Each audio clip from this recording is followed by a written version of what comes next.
që shahas dhe rashët për atë kalendarin e aplikimeve është publik. Do të thonë informacion është mjaftueshëm.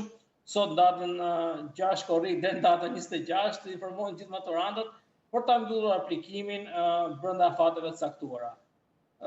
Dhe mbas kësaj pastaj ngjelet raundi i dytë për ata që për një ose tjetër arsye nuk aplikojnë.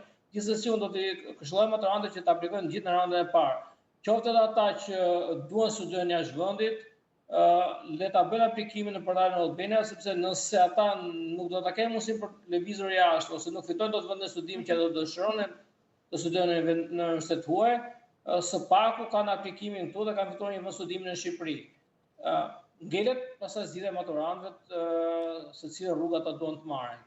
Por thash, aplikimet koha ka treguar që gjatë gjithë këtyre viteve është një dekadë që portali Albania funksionon dhe maturantët masivisht kanë aplikuar brenda fateve. Do të thonë neve arrim që nga numri aplikantëve që aplikojnë në raundin e parë, rreth 85% tyre të regjistrojnë brenda raundit të parë të regjistrimeve.